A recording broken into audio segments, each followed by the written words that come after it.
E além da visita à Argentina, Lula deve visitar outros países, ainda na condição de presidente eleito.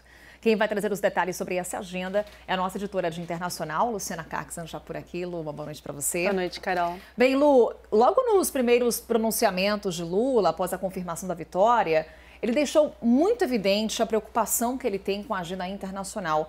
Por onde que ele deve passar antes de assumir o cargo? Olha só, Carol, ele já estava falando isso quando ele chegou para votar lá em São Bernardo do Campo, ontem, domingo. Ele chegou lá para votar e ele já falou dessa preocupação com os líderes internacionais. Ele disse que ele quer fazer, antes de tomar posse, antes de 1º de janeiro, ele quer viajar pela América do Sul para retomar as alianças. Ele disse também que, por mais que tenhamos divergências, é preciso se aproximar dos Estados Unidos, então ele quer ir aos Estados Unidos também, além de viajar, visitar a China e a União Europeia. Agora, não tem nada marcado ainda, ele ainda não revelou essa agenda internacional, mas é isso que ele quer fazer, o plano é esse, a ideia é essa, que ele cumpra essa agenda internacional antes da posse. O tempo é curto até para fazer essa transição de governo, mas já aí um planejamento de algumas viagens internacionais. Exato. Antes de 1º de janeiro. Assim que o resultado foi confirmado, Lu, tivemos a manifestação de vários líderes internacionais parabenizando Lula, e essas mensagens continuaram hoje, não só mensagens, como a gente conversava há pouco com o Elô, como a Anne trouxe para a gente, tivemos encontros, ligações.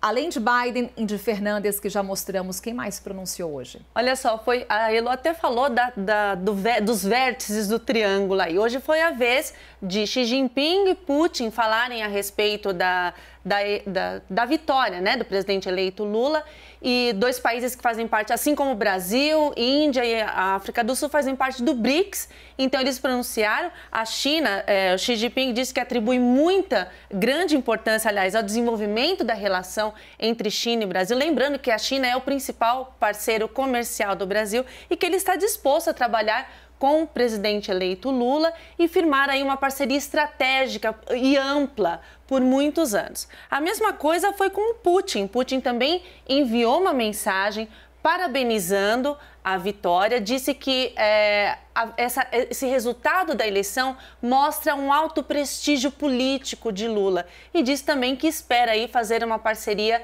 estratégica com ele. Zelensky também se pronunciou. A gente tem aqui até um tweet que ele publicou em português, falando aí que ele espera também ter uma parceria, uma cooperação ativa com o Brasil. E isso é muito importante, Carol, porque a posição do Brasil sobre a guerra da Ucrânia, é isso que a gente vai ter que ver agora, como vai ficar com o governo Lula. Essa posição, o Brasil tem uma ligação com a Rússia, ele tem ali também, ele condena algumas ações da Rússia, mas nunca condenou Putin veementemente, então a gente precisa ver como é que vai ser. Tem também Macron, que se pronunciou a respeito ligou hoje para o presidente eleito Lula, e a gente separou um trechinho dessa conversa. Vamos ver. Boa tarde, presidente Macron. Ah, bonjour, comment ça va, président? Félicitations. Estamos vivendo um dia muito feliz porque conseguimos resgatar a democracia. Je dois te dire que j'attendais avec beaucoup d'impatience ce moment pour qu'on puisse relancer un partenariat stratégique à la hauteur de notre histoire et des défis qui sont devant nous. Merci à toi et félicitations pour cette élection. Muito obrigada a você e parabéns pela eleição. E é sobre esse olhar do mundo para o Brasil que conversamos agora com o nosso analista Lorival Santana. De volta aqui ao Agora CNN. Boa noite, Lorival. Boa noite. Bem, Lorival, Lula é um nome conhecido no Brasil e no mundo. Lula está agora vai para o seu 3º mandato como presidente da República. O que o histórico dele no Palácio do Planalto nos diz sobre como será essa condução da política internacional durante a gestão dele? E acrescento uma outra pergunta. A gente acompanhou as manifestações de vários líderes internacionais e muitos se referem à Amazônia ao parabenizar Lula pela vitória. A pauta ambiental estará no radar da comunidade internacional?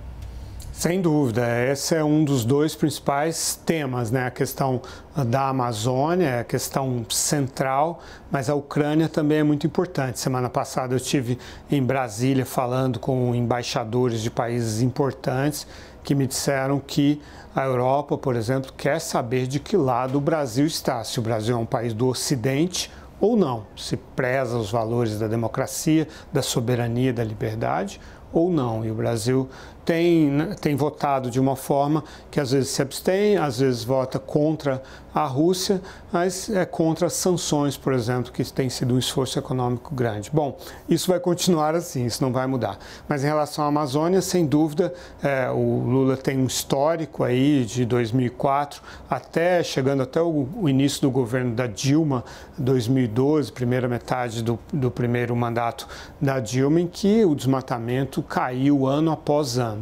E o Lula tem reafirmado esse compromisso com a preservação da Amazônia, com os povos indígenas, falou até em criar um ministério, e também com a questão do mercado de carbono, de gerar recursos para isso. Agora, um ponto de dificuldade é o comércio, quer dizer, o PT não acredita no livre comércio, é protecionista, quer continuar protegendo a indústria brasileira, quer rever o acordo de livre comércio com a União Europeia e também no Mercosul vai acabar aquela pressão que o governo Bolsonaro faz para reduzir a tarifa externa comum. Ele vai se aliar ao Alberto Fernandes no protecionismo do Mercosul. E esse alinhamento que a gente já conseguiu observar hoje nesse encontro? Sem dúvida. É o primeiro governante que ele se reuniu, Alberto Fernandes. Então, essa porta do livre comércio, da liberalização do comércio, se fecha. E com ela também, e com o fim das reformas liberais, também o acesso à Organização de Cooperação e Desenvolvimento Econômico, a OCDE. Isso aí não vai avançar. Mas as relações serão mais fluidas com os Estados Unidos de Joe Biden, cuja eleição o Bolsonaro relutou muito em reconhecer, com a Europa, por causa, sobretudo, da questão da Amazônia, e até com a China, com a qual o presidente Bolsonaro desenvolveu um relacionamento ruim por causa das suspeitas que lançou sobre as vacinas chinesas, sobre a origem proposital do Covid, temas caros para a China. O Lula, ao contrário, cobriu aquela a primeira visita do Lula em 2004 à China, que ele reconheceu o status de economia de mercado da China, foi um benefício político que o Brasil deu à China. Então, enfim, relações mais fluidas, melhores na Amazônia, mas mais protecionismo comercial. Obrigada, Lorival. Boa noite.